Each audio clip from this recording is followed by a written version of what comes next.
যখন বিবাহ বন্ধন সম্পূর্ণ হবে ইজাব এবং কবুলের মাধ্যমে, ওলি বলল যে আমি আমার মেয়ের বিয়ে দিয়ে দিলাম, বা আমাদের দেশি তরিকায় আমার মেয়ের বিয়েটা পড়িয়ে দেন, এটা দেশি তরিকা। শরীয়তের তরিকা কি? আমার মেয়ের বিয়ে দিয়ে দিলাম অমুকের সাথে, জাওয়াজতু ইবনাতি বিফুলানিন, অমুকের সাথে আমার মেয়ের বিয়ে দিয়ে দিলাম, এটা হচ্ছে শরীয়তের ভাষা। আর ছেলে কি বলবে? কাবিল তো হাজার নিকাহ, বা শুধু কাবিল তো, আমি কবুল করলাম, যথেষ্ট, কবুল করলাম। নাম, বাপের নাম বলতে হবে, হ্যাঁ, কোনো জরুরি নাই। তারপরে কারণ এখানে বোঝা যাচ্ছে যে কে কবুল করছে আর কে প্রস্তাব পেশ করছে, মানে কে ইজাব করছে আর কে কবুল করছে। তারপরে আমাদের দেশে আর একটি বিদাত রয়েছে, ছেলে কবুলের সাথে সাথে মেয়ের কাছে উকিল পাঠিয়ে বা কিছু লোক সাক্ষী পাঠিয়ে ওকে কবুল করানো হয়। একবারে ডাহা বিদাত, স্পষ্ট বিদাত। এই বিদাতের কোন হদিস কোরআন হাদিসে নেই, ভালো করে শুনে রাখেন। এই বিদাতকে উঠান যারা কোরআন সুন্নাহর অনুসারী হয়েছেন, আর না হলে বলেন যারা এই সব বিদাত করছে যে একটা দলিল দেন তো দেখি। নবী করিম সাল্লাল্লাহু আলাইহি ওয়াসাল্লাম বিয়েতে মেয়েটাকে গিয়ে কবুল করিয়েছেন, তুইও কবুল কর। জি, কে এইরকম সুন্নতি বিয়ে করেছেন যে আপনার স্ত্রীকে কবুল করানো হয়নি? আছে কেউ?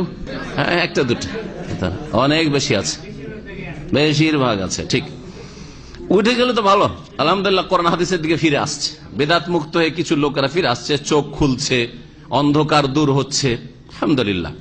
বলছেন কি ভাষ্যকার যে ইজাব এবং কবুল যখন হয়ে যাবে, বাদান তাওয়াফারা তারকানুহু, বিবাহের যে রুকুনগুলি এর আগে আলোচিত হয়েছে ওগুলি পুরো হওয়ার পরে, শর্ত পুরো হওয়ার পরে, লাজেমাত আলী বিবাহ আবশ্যক। করেছেন যে উকিলের মাধ্যমে মেয়ের কাছে যদি কবুলের জন্য পাঠানো হয়, উকিলের মাধ্যমে পাঠান, অথবা বাপকে পাঠান, অথবা মেয়েটাকে গিয়ে সরাসরি ছেলেটা জিজ্ঞাসা করো তুমি কবুল করলে কিনা, সবগুলি বিদাত। কারণ মেয়ের কবুল ইসলামে নেই, মেয়ের কবুল ইসলামে নেই। সুতরাং উকিল পাঠান, না হয় ডাইরেক্ট পাঠান, আর না হলে ডাইরেক্ট ওই মেয়েকে জিজ্ঞেস করেন, হ্যাঁ, জায়েজ নয়।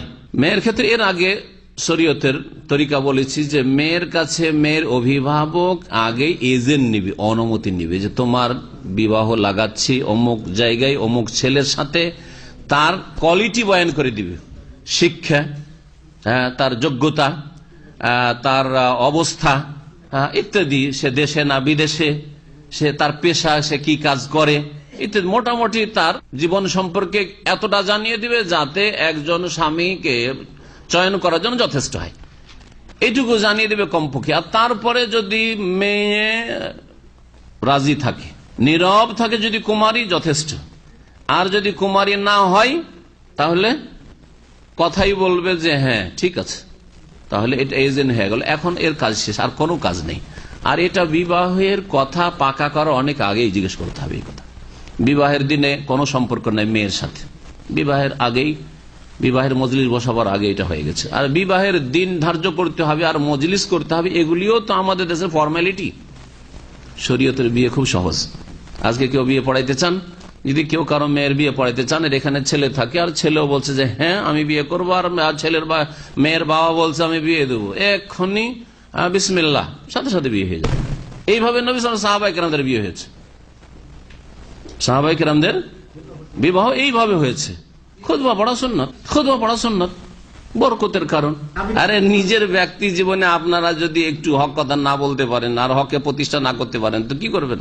আর দেখছি অনেক ভাইরা গিয়ে বিয়ে করছে ওই বিদাতি পরিবারে বিয়ে করছে, এখান থেকে সবকিছু শিখে গেল, বিদাতি পরিবার আবার বিয়ে করছে, আবার গিয়ে ওই বেনামাজি পরিবারে বিয়ে করছে, আবার ওই বিদাতি তরিকায় বিয়ে করছে, আবার ওই ধার বাকি ওই মোহরে বিয়ে করছে। তো নগদ মোহর দিয়ে বিয়ে করে পাওয়া যায় না।